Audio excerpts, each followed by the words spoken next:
Hello, sports fans, and welcome to Let Me Speak, the show that shares sports' biggest headlines explained, uninterrupted, and maybe a little audacious.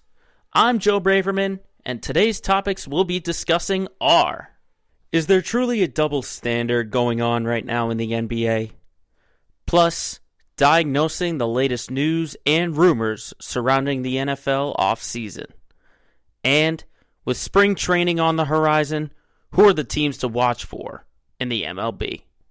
It's episode 14 of Let Me Speak, and it starts right now.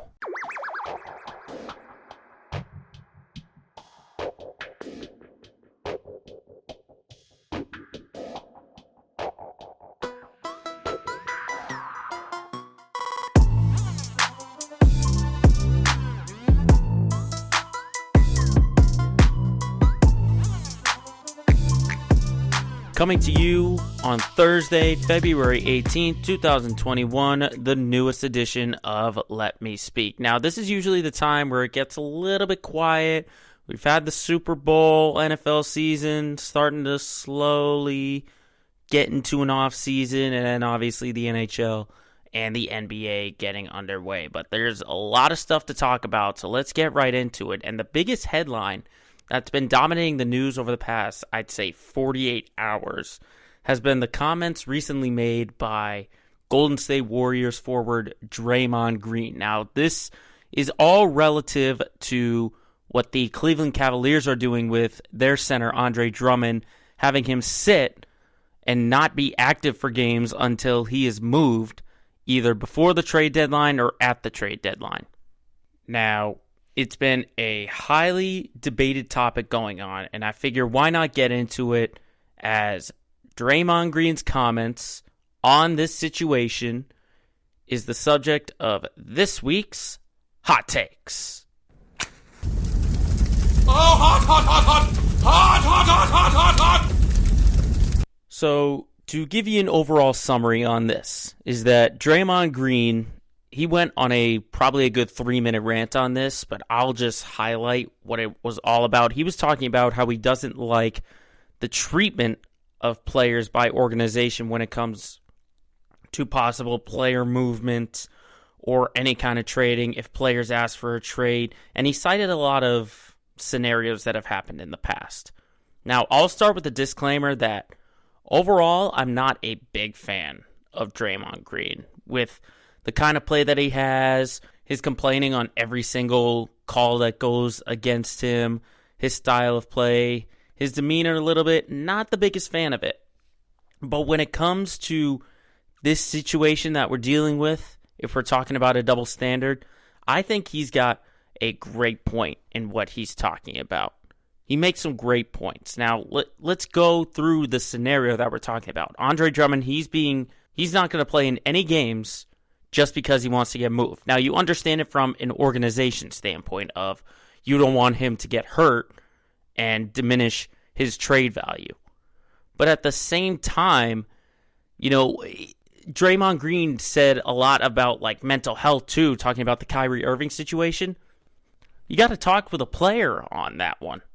I mean, come on. I mean, look at all the scenarios that he's pointed out along with Andre Drummond. He mentioned Harrison Barnes getting pulled off the bench during a game.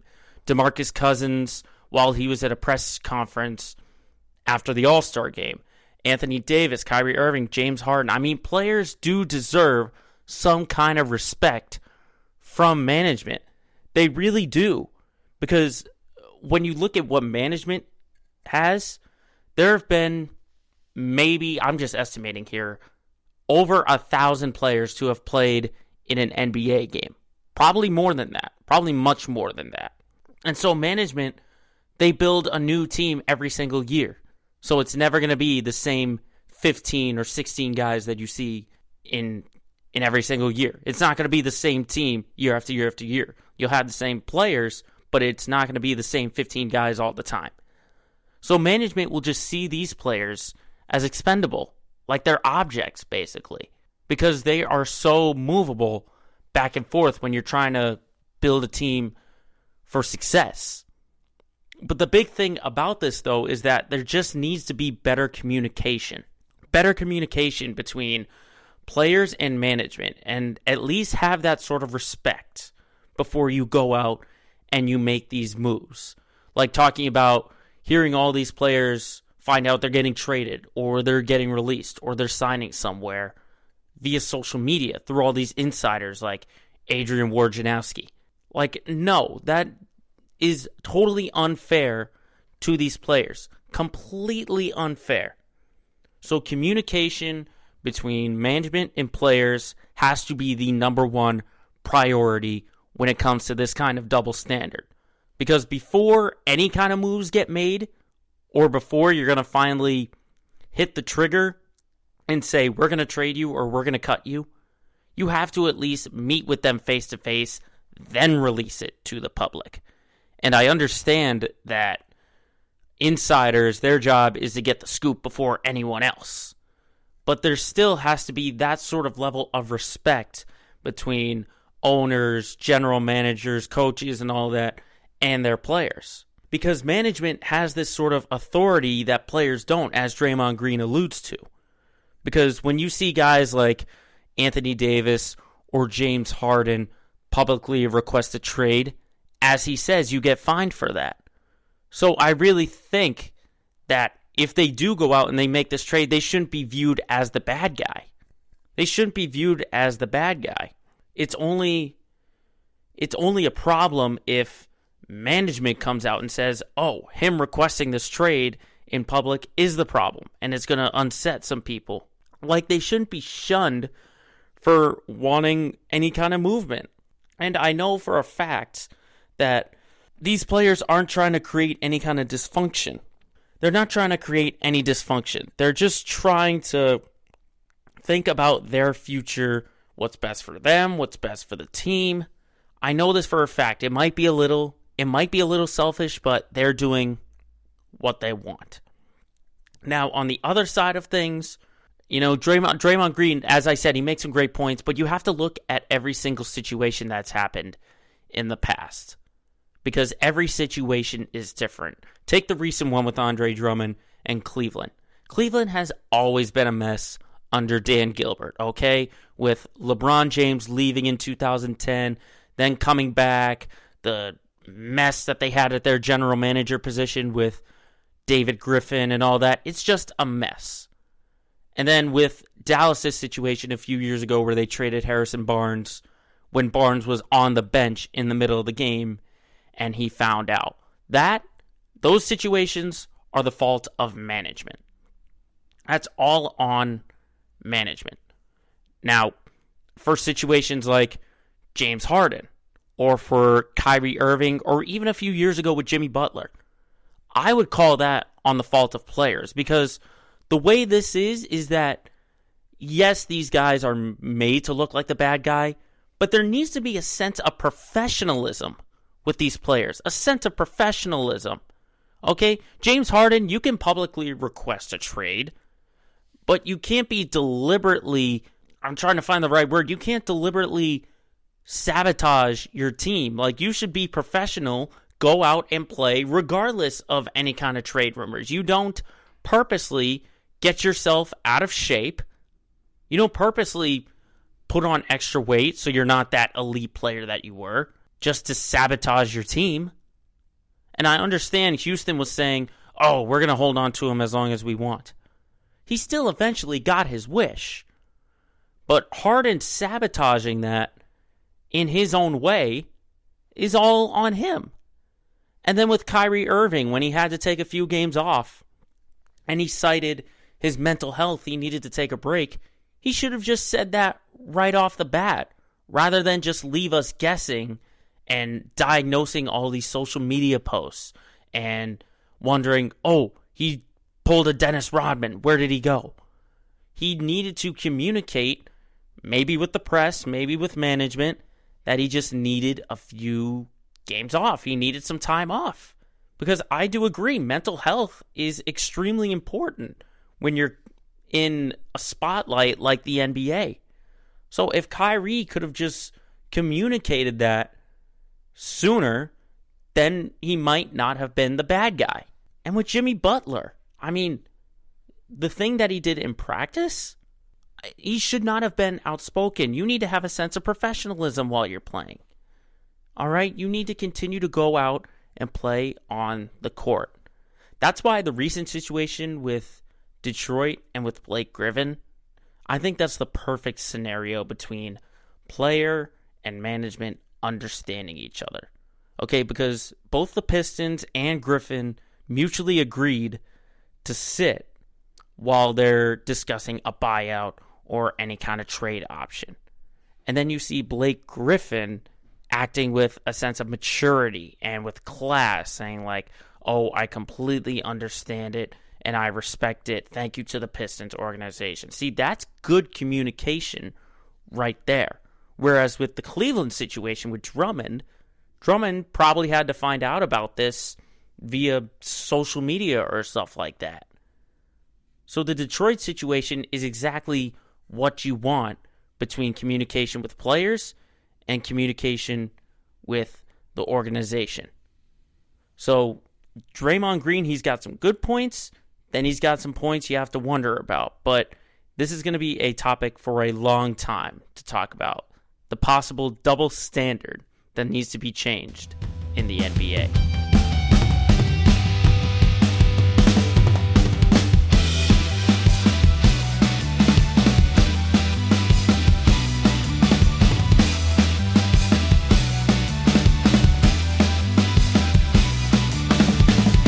On to topic number 2, and topic number 2 is all about the latest news and rumors regarding the NFL offseason. We're only it's going to be 2 weeks this upcoming Sunday from the Super Bowl, and we've already seen a bunch of offseason movement, especially earlier today, maybe about an hour before we started recording. We just found out the latest big trade in the NFL features Carson Wentz getting traded to the Colts, the Indianapolis Colts, for 2 draft picks. Now, if you ask me, I thought Indy got an absolute steal, not only because they solved their quarterback problems with Phillip Rivers retiring, they get in Carson Wentz where he doesn't have to take the load, but the fact they only had to give up 2 draft picks, I mean, come on. They totally won this trade. They totally won this trade, because I think Carson Wentz is a lot better than people are giving him credit for. I'm not going to say he's like totally elite and he'll go back to that MVP level that he was before he got hurt in that Super Bowl run with Philly. But I think he's capable, especially because he's got a great defense behind him. I think he's finally got the weapons around him that he used to have during that Super Bowl run. I really like the move, especially. It's not so much about Carson Wentz. It's the fact that only 2 draft picks were given to Philadelphia. Only 2 of them. And they were, I believe, a conditional draft pick and then a 3rd round, or I think it was a 1st round draft pick. But I totally like the move by Indy. Especially, they totally had control of this, because obviously the reports coming out that they were the favorites to land Wentz. And they basically said, we are not moving from our offer. So now it is on you. Do you want more to go to another team, or do you want to get rid of Carson Wentz? And sure enough, they took the bait.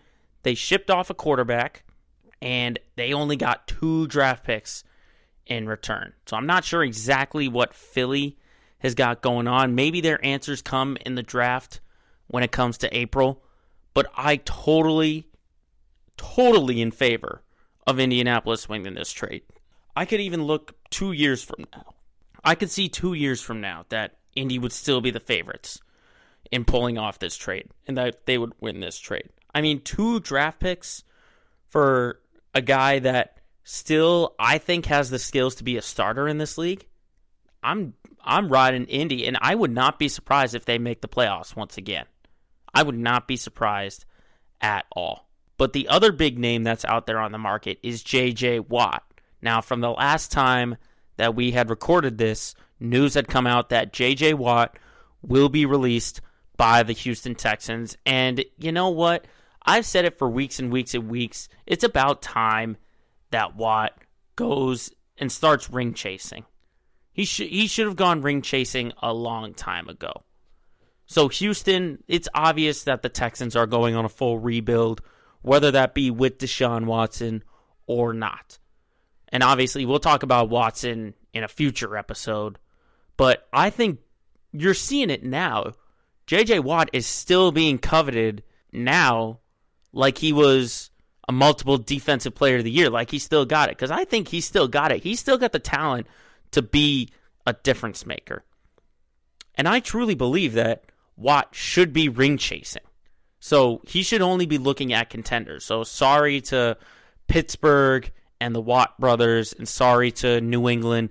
I don't think I could see J.J. Watt heading on that team.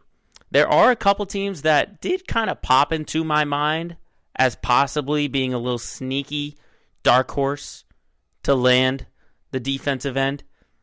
First thought I had were the Chiefs. I mean, what could the Chiefs not do in the Super Bowl? Play defense. They could not stop Tom Brady. And yeah, they only got to him a handful of times, but you need consistent pressure. And J.J. Watt can do that on that D-line. And then the other team I have, Green Bay, possibly J.J. Watt going home to Wisconsin. I mean, the D-line for Green Bay is already great. Put J.J. on that line, I would totally take the Packers if they could sign him. But also there's the Rams. I mean, the Rams are already building into trying to get back as Super Bowl contenders, just getting Matthew Stafford, and Aaron Donald could use a partner on that D-line. So those are three teams. I mean, I'll even throw the Seahawks out there. I mean, the Seattle Seahawks, they were the worst defense in the league last year. So getting a bona fide stud like Watt would be absolutely huge. But the reports are coming out that the Cleveland Browns, are on the favorites for J.J. Watt. And honestly, I love the move. I think it's a great move. I mean, they are a rising contender. I mean, yeah, the defense still needs a little bit of help. They were about mid-pack, but you bring on Watt, you get that to like a top 10 defense right there. And not only that, but they have stability. Okay? Baker Mayfield and that offense are starting to come around and starting to be taken seriously under Kevin Stefanski. And not only that, but if you have a defensive line with Myles Garrett and J.J. Watt, I would not want to be any kind of opposing quarterback with those two on the edge. Because if you escape from one, you're not going to escape from the other.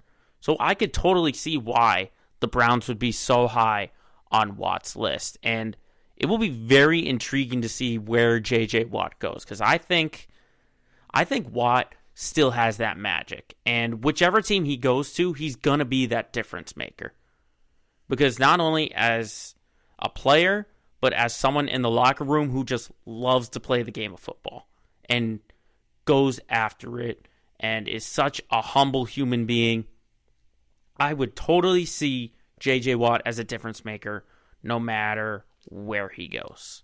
Now, speaking of difference makers, reports had just recently come out that Russell Wilson has said he's uncertain about his future in Seattle. The 31-year-old has been talking about he's not sure what direction the Seahawks are going in. Now, I sort of see this similar to the Aaron Rodgers situation from a couple weeks ago after the NFC Championship, in that this is just pure frustration coming out. Because if you remember, Russell Wilson drafted in the third round in 2012. And in his first 3 seasons as the Seattle Seahawks quarterback, he's been to 2 Super Bowls, including a victory against Denver in 2014. But after those first 3 seasons, where he went to 2 Super Bowls, he hasn't even reached the conference championship since then.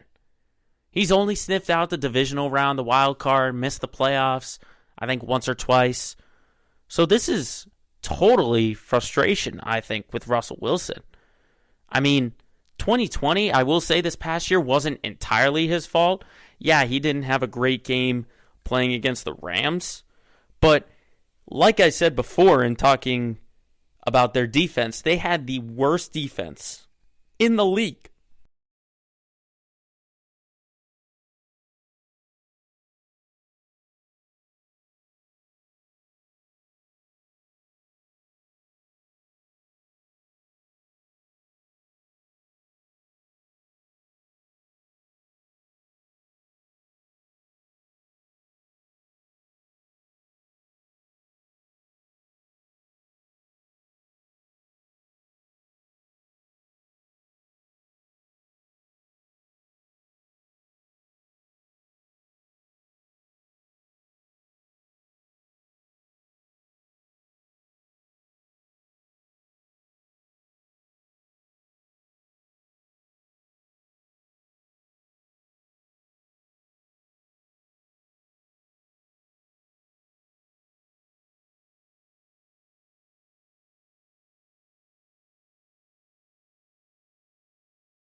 I'm still waiting on those names to sign somewhere at least. At least give them a contract before spring training even begins.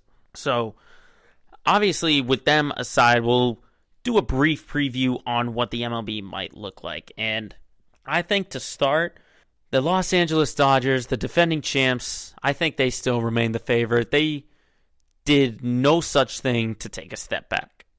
No such thing. Because in 2020, in that shortened season, they were great from top to bottom. Top to bottom, okay? First in wins, first in ERA, and first in home runs hit, okay?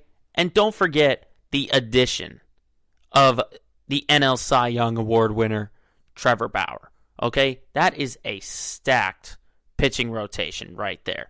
You put Trevor Bauer with Clayton Kershaw, Walker Buehler, and a returning, healthy David Price.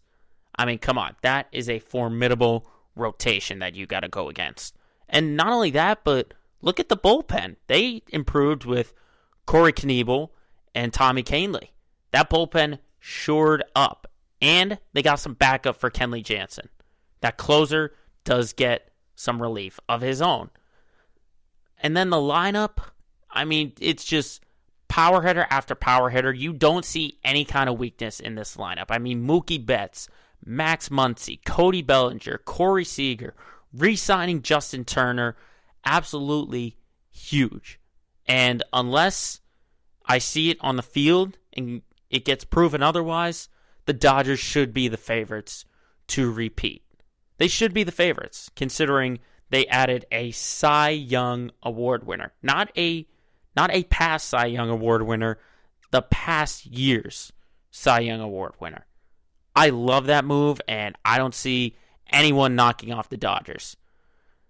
Although the San Diego Padres do have maybe the best chance to knock them off, especially in their own division. Because like I said a couple of episodes ago, the Padres, I think, made some of the best moves in all of MLB free agency and the offseason. And not only that, but just last night, having that super max extension for Fernando Tatis Jr., 14 years, I want to say about $300 million. I mean, come on. That is absolutely insane. I like what the Padres are doing. I really do. And I have a good feeling that the Padres, they look good on paper, and unless they do something on the field where they totally defy everyone's expectations and predictions, I see them as probably the toughest test to the Dodgers. Because look at what they got. They got Blake Snell, Yu Darvish, giving some backup to Denelson Lamet and Davies, and then you got Chris Paddock. And then in the lineup, you got Ha-Seong Kim adding to Manny Machado, Tatis, Myers, Hosmer. I think they have the tools on paper to challenge the Dodgers. We'll have to see what happens, though, in that NL West division. And then one last team I'm looking at in the National League. A lot of people overlooking them, but the Atlanta Braves. Okay? This could be the year that the Braves get over the hump. Because remember, the past 3 seasons, they have been getting better. They've made the postseason each of the last 3 times, and they've gotten better every single time. I mean, last year, they took it to the limit in that NLCS, getting knocked out by the Dodgers. In fact, in their past 3 seasons, they've gotten knocked out by the Dodgers twice. But what I see with Atlanta that they still need help with is their pitching. Because they have a great offense. Okay, they were first in 2020 in RBIs and hits, and then second in batting average and home runs. And I think re-signing Marcell Ozuna was absolutely huge with a lineup consisting of Freddie Freeman, Ozzie Albies, Ronald Acuna Jr., Dansby Swanson. I think they have a lot of pieces on offense. But like I said, the pitching just needs to catch up with it. Because last year they were 15th in the MLB in ERA at almost 4.5. And they were tied for 21st in total strikeouts. And they did get Charlie Morton. They picked up Charlie Morton, and I think that's going to help a little bit. But I just still think, unless the pitching gets a little bit better, then I could see Atlanta getting into World Series contention. But those are the three top teams, I would say, in the National League. And it seems more defined in that spot. I should also mention, before I forget, for those that might be asking, don't overlook the St. Louis Cardinals. I would say that right now. Don't overlook the Cardinals for what they've done. I'll just mention that really briefly. I think they're probably the fourth best team in the National League. Now, in the American League, though, it almost feels like a lot of teams took a step back. Not necessarily like step back from contention, but they might not be as good this year as they were in previous years. First one, obviously, Tampa Bay Rays. They gave up a ton of pieces, and it kind of looks like they're hoping for a rebuild right now. I mean, they gave up Blake Snell. And Blake Snell, you leave him in the game, it's a much more competitive World Series. That's just how I see it. And then the Yankees, they did re-sign their MVP, but they lost Masahiro Tanaka. They lost J.A. Happ. There's still a lot of questions there. And then the Houston Astros, obviously, they lose their top hitter in George Springer. And obviously, Justin Verlander still recovering from Tommy John. So I think the Astros and the Yankees, at least, are going to do well. But I think Tampa takes the biggest step back out of those three. Now, a quiet team, I think, could really make a Cinderella run.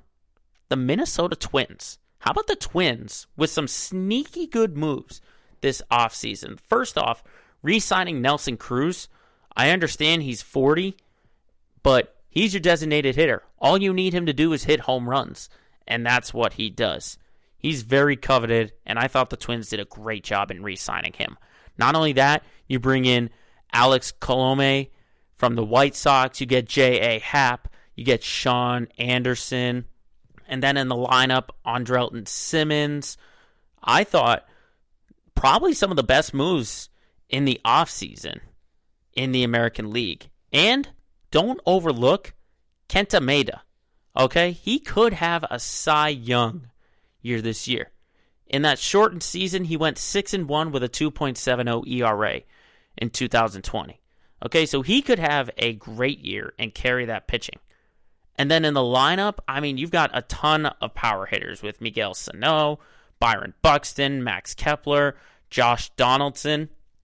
I think they could go a long way. They could go a long way.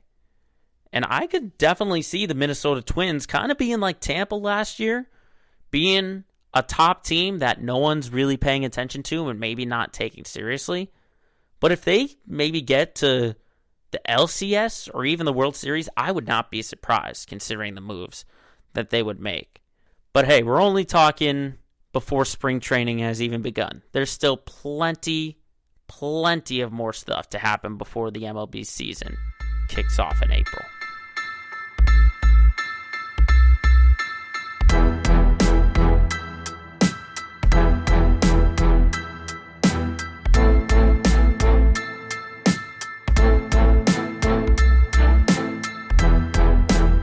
Now, as always, as I said, we're here in Massachusetts, so it's only right that we talk about our Massachusetts teams. It's time for our Let's Get Local segment of the week. And the big story surrounding Boston has been the struggle of the Celtics. Now, they've had a very, very tough stretch.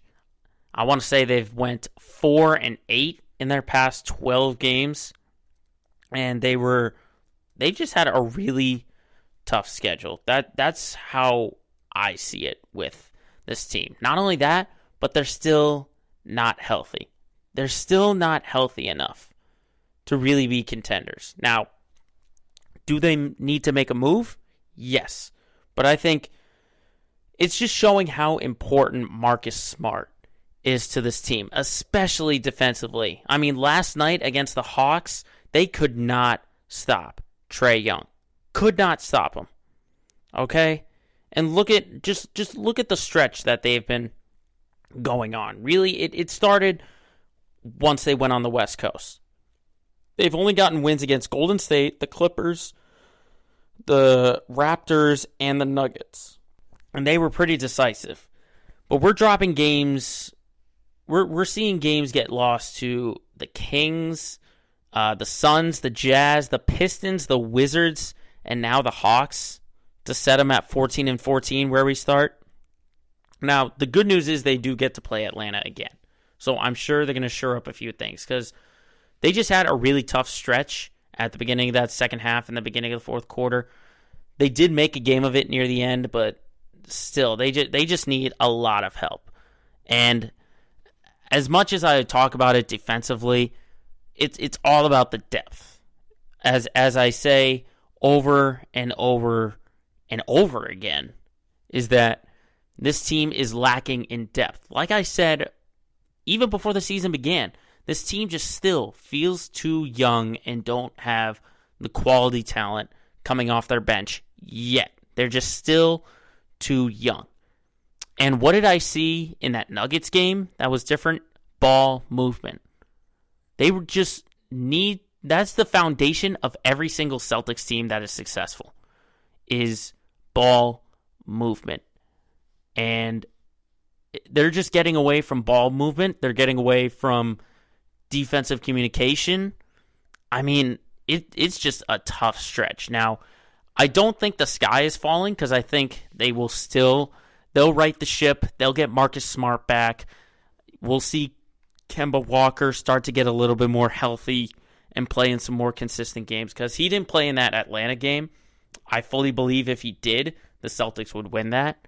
But they just haven't been healthy. I should also mention no Daniel Tice in that game, and he's a very important complementary piece. But it almost kind of makes you wonder now, what pieces on this team are going to be moved, and who should they target? Because I do think Danny Ainge needs to make a move. I mean, when you have basically $28.5 million in a trade exception, you have to spend it. You don't want to just let that roam free and watch it disappear. But you have to wonder, whoever it is that Ainge might target, they have to, and I mean have to, give up a ton of pieces. Some obvious ones, Jeff Teague. I thought he was a great pickup, but he just hasn't played his way better than Peyton Pritchard or even Carson Edwards, I'll add to that. He did get a little bit in the game last night, but still, he's just not the answer off the bench. So I think that's an easily expendable piece. I think you have to look at maybe both Williams, Grant, and Rob. Do you trust them to carry you a long way? I know they absolutely love Grant Williams, and Rob Williams is starting to come in on his own, but you might have to part with one, maybe both of them, if you want to get some size. And probably the biggest question mark, I would say, Semi Ojeleye and Kemba Walker. First off, Semi is playing incredible. I thought Ojeleye, he's just getting his confidence in, I want to say this is year 4 of his career with the Celtics, and he's really starting to find himself. He's shooting threes with confidence. He's making all his corner threes, being complimentary to Tatum and Brown. And Ojeleye, you either keep him for a long run or you use him as trade bait. That would be a great move. I think either way, I think the Celtics will rely on him, whether they do trade him or they keep him for a postseason run. Now, Kemba, on the other hand, what do you do with a 31-year-old point guard that has had a little bit of injury problems? The first thing, obviously, you wonder is, do you trade him? Because you have a great point guard, maybe in Peyton Pritchard, that you could put in the starting lineup. But Pritchard's still a rookie. I think it's too soon to put him in that kind of position. So I think you can hold on to Kemba for this upcoming year. I think you can hold on to him.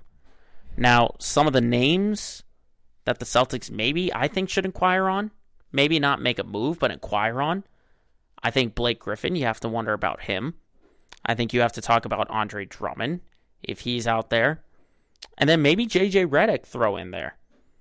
I mean, they need shooting off the bench, they need scoring, and they need size. That's really all they need. I think Redick gives you the shooting and that veteran presence off the bench.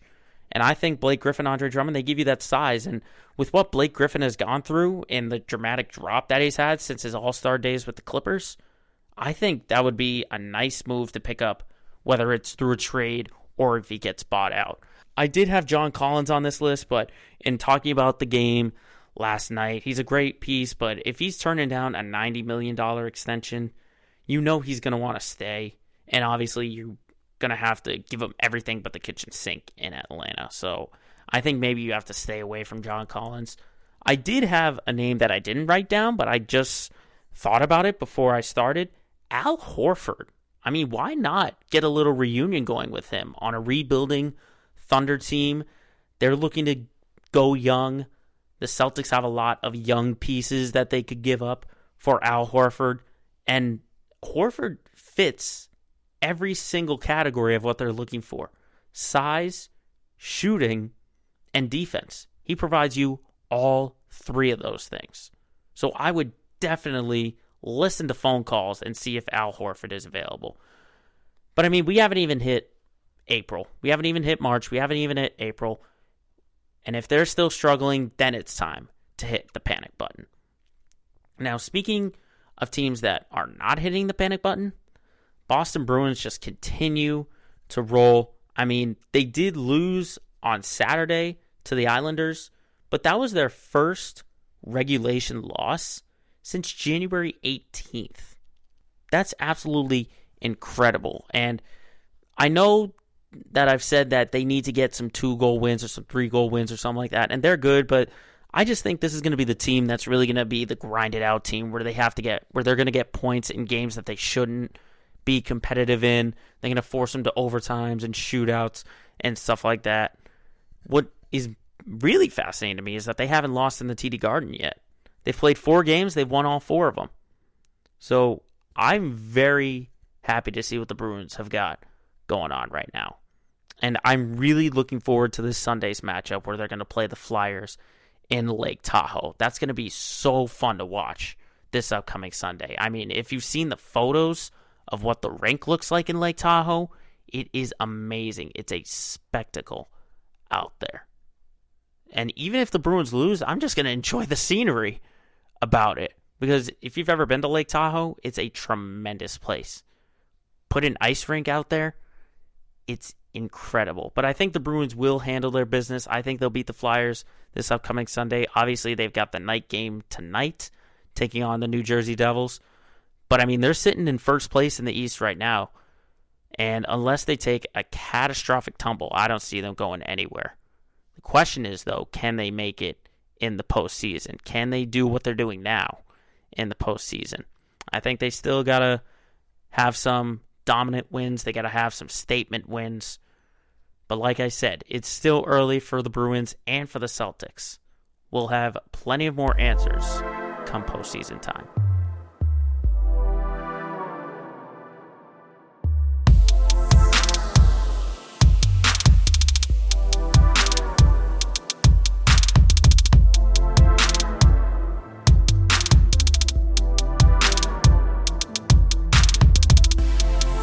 Now it is once again our favorite time of the week, or at least my favorite time of the week, to talk about our head scratcher LOL moment of the week. Now this one's a little bit special because we're not really talking about an athlete doing anything. We're talking about a fictional athlete. And it might not sound like a fictional athlete, but you'll understand when I get to it. So our head scratcher LOL moment of the week goes to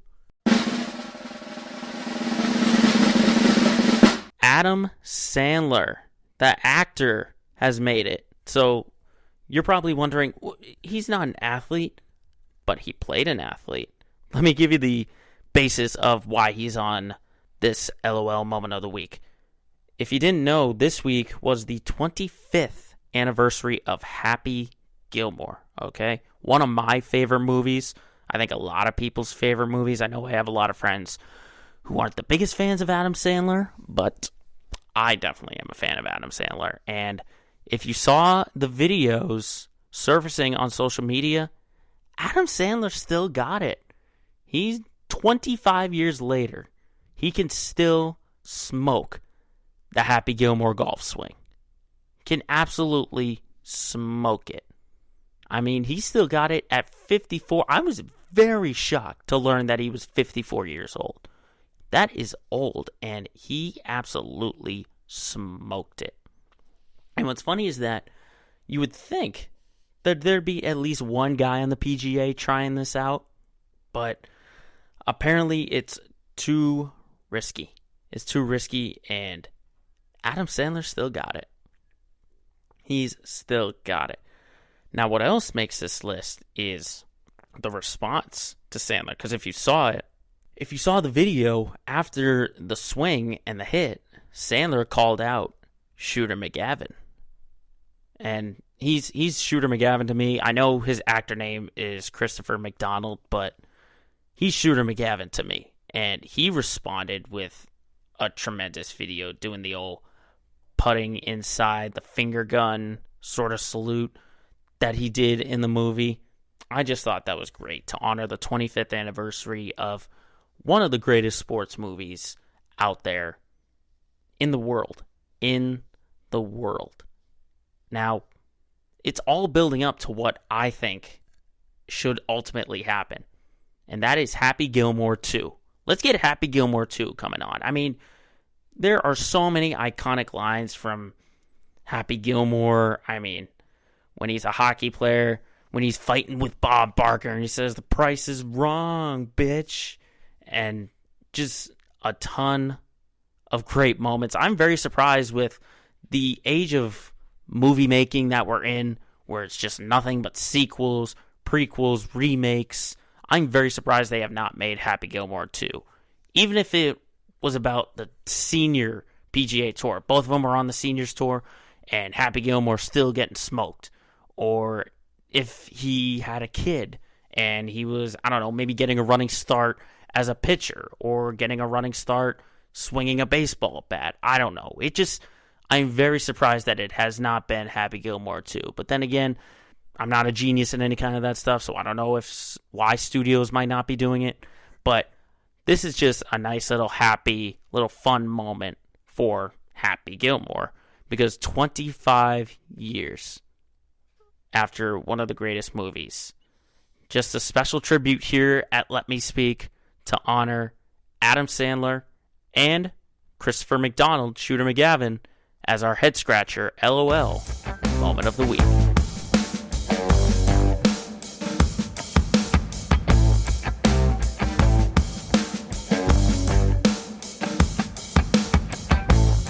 So that will do it for this edition of Let Me Speak. Thank you very much for watching and for listening. Make sure you're dropping those likes, those comments, and make sure to follow us on Twitter, Instagram, and Facebook. Just search Let Me Speak Podcast. And remember, as always, if you've got a point you got to get across, just tell the whole world, shut up and let me speak.